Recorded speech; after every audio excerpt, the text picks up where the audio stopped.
Bonsoir et bienvenue dans ce nouveau JT. Voici les titres de cette édition spéciale Inondations. De fortes pluies provoquent des inondations à Shanghai. Le bilan des inondations en Inde s'alourdit à plus de 400 morts. Inondations à Melbourne, record de précipitations en 3 heures.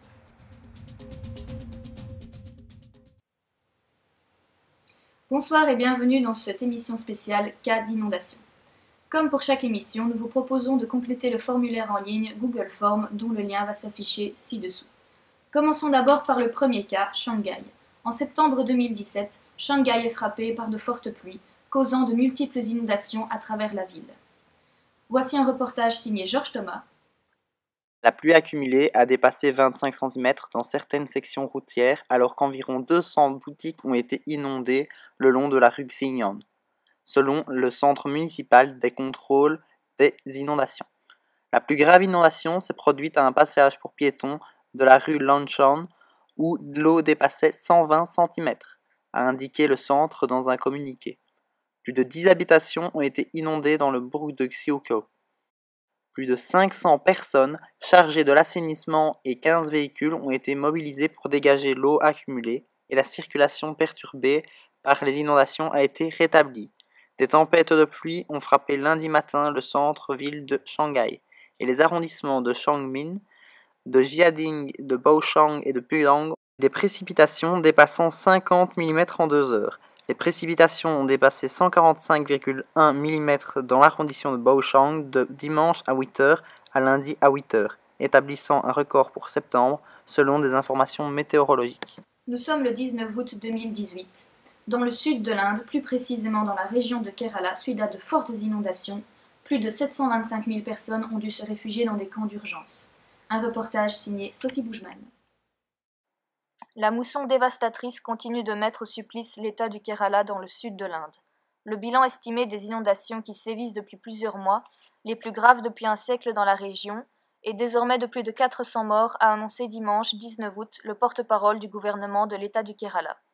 Quelques 725 000 personnes sinistrées ont dû se réfugier dans plusieurs milliers de camps d'urgence. Cette région très touristique du sud de l'Inde subit depuis la fin du mois d'août des pluies torrentielles qui ont déclenché des glissements de terrain et des inondations soudaines emportant des villages entiers. La pluie jusqu'au 23 août, de nombreuses routes et 134 ponts ont été endommagés, isolant des districts entiers dans les zones de collines du Kerala qui sont les plus affectées. Des habitants paniqués lancent des appels au secours sur les réseaux sociaux, déclarant qu'ils ne parviennent pas à contacter les services de secours. Des hélicoptères ont été engagés pour larguer des stocks d'eau potable et de nourriture sur des zones isolées et des trains chargés d'eau potable ont aussi été envoyés au Kerala. Entamons maintenant notre avant-dernier cas, Melbourne, ce mardi 6 novembre 2018, jour de la célébration du Melbourne Cup. Mais ce n'est pas la course de chevaux qui est à l'origine du chaos en ville aujourd'hui. En effet, la ville a enregistré plus de précipitations en moins de 3 heures qu'en septembre et octobre réunis. Un reportage de Jean Campbell. Les inondations ont provoqué le chaos à Melbourne.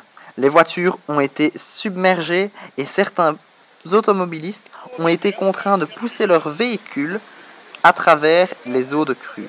Les services de secours ont reçu plus de 400 appels à l'aide au cours des dernières 24 heures, principalement pour des urgences liées à des inondations. Le parc olympique a reçu 35 mm de pluie avant midi, tandis que l'aéroport de Melbourne atteignait 34,6 mm.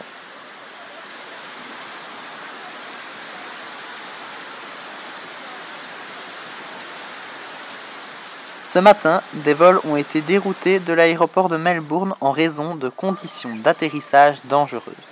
Un vol Jetstar au départ de Sydney s'est envolé pour Melbourne avant de faire demi-tour. Weather Zone a confirmé qu'il s'agissait du deuxième jour le plus humide de Melbourne Cup. Le record de la plus grande quantité de pluie enregistrée le jour de la compétition était de 46,5 mm en 1942, plus de 3 mois de pluie en une seule journée. Pour terminer cette édition spéciale, 4 personnes sont mortes lors d'inondations qui ont frappé la région de Kyrenia, dans le nord de l'île de Chypre. Chypre est frappée depuis plusieurs jours par des intempéries, ont indiqué les autorités locales. Des tempêtes marquées par de fortes pluies, de la grêle, des bourrasques de vent, qui ont provoqué des coupures d'électricité et de fortes perturbations du trafic. Merci de nous suivre toujours plus fidèlement. N'hésitez pas à nous faire part des informations récoltées en vous connectant au Google Form dont le lien s'affiche ci-dessous. Merci, bonne soirée et au revoir.